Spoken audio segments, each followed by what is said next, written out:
Hello, and welcome back to American Aupair Host Mom. Today we're going to be talking about rematch. This is an especially hot topic right now. So there are two things to think about in rematch. One, should you rematch? And if you decide to rematch, how do you deal with that? So first of all, if you are having problems with your current au pair, you definitely want to communicate with them. Remember that they're young and immature. They may not have a lot of life experience and they're in a new country. You want to point out what you're seeing and why you're reacting the way you're reacting, and then ask them to talk about it, and then talk about how you can fix that.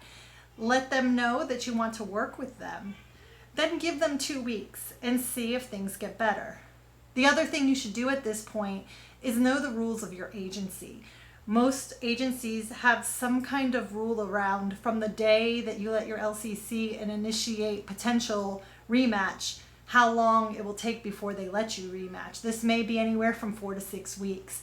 So find out all of that information ahead of time. You also want to document your problems with your LCC.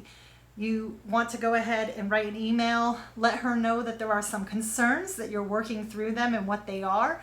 And then, of course, follow up at the end of the 2 weeks to let them know how it has gone. Hopefully, problems get better and you are able to keep your au pair. However, there are various great reasons that you should rematch. Besides the glaring obvious safety and big problems that many come up with, there are some gray areas where perhaps it's just not a personality match between the two of you. And here I want to point out, if you're unhappy or you're feeling awkward, your au pair probably is too. Both of you would probably do well to rematch and be much happier. So once you do decide to rematch, how do you go about it? As I said earlier, you definitely want to communicate with your agency. Know the rules. There will probably be some extra fees that come upon you. There is a prorated table often with agencies depending on when you rematch, how much they'll allow from what you've paid so far to go to your next rematch. And then of course there's changes in timing and things like that. So understand what those fees are, understand the timing of it, and what is needed to get this done. Once initiated, you obviously need to begin interviewing rematch au pairs. Most likely, because you're in a lurch and you're going to need care right away, you'll be interviewing in-country rematch or extension au pairs. So I'd suggest definitely asking a lot of similar questions that you ask to overseas au pairs. And if you haven't already, go ahead and check out my How to Interview with a Rockstar Au Pair video for some of these questions and what I think about during an interview. But now that you're interviewing an au pair who has already been in America and who's already been an au pair for some time, there are some other key questions you want to ask. Of course, you want to ask why they're rematching. You're going to get their side of the story. It may be a little colored. Of course, emotions are running high. So you also want to ask if you can talk to their current host parents. Let them know that you understand that this is an emotional situation and you will take things with a grain of salt. But you want to get both sides of the stories, and probably it's somewhere in the middle. You want to understand, now that they've been an au pair in America, what have their learnings been? What have they really enjoyed? What have they found difficult? What about America has been surprising? And what about the au pair job has been difficult or surprising? There's a lot of great insights that you can get from a rematch in-country au pair that you can't get from an overseas au pair who has not done this yet.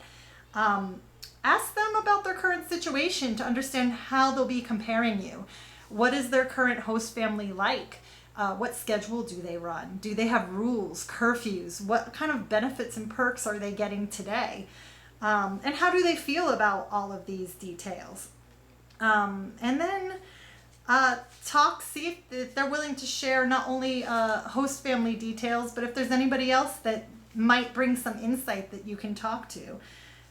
These are all some great ideas, and you definitely want to do your homework. What's also really nice about interviewing rematch au pairs is you can do it quicker and you're generally close or in the same time zone. So it's easier to schedule interviews and get them done quickly. So if you keep this in mind, try to have really good, open, honest communication, remembering that you are a much more mature adult than your au pair and that you're the one who is in country and more comfortable. Take the lead on these things and try to make the situation work. But if it obviously is not, don't wait long either.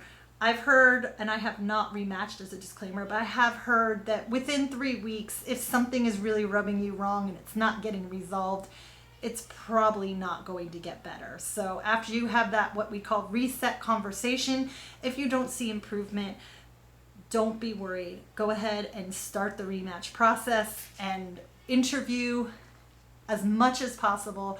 Don't settle and look for your perfect match. Hope this has been helpful. Go ahead and check out some of my other videos, and if you like them, subscribe.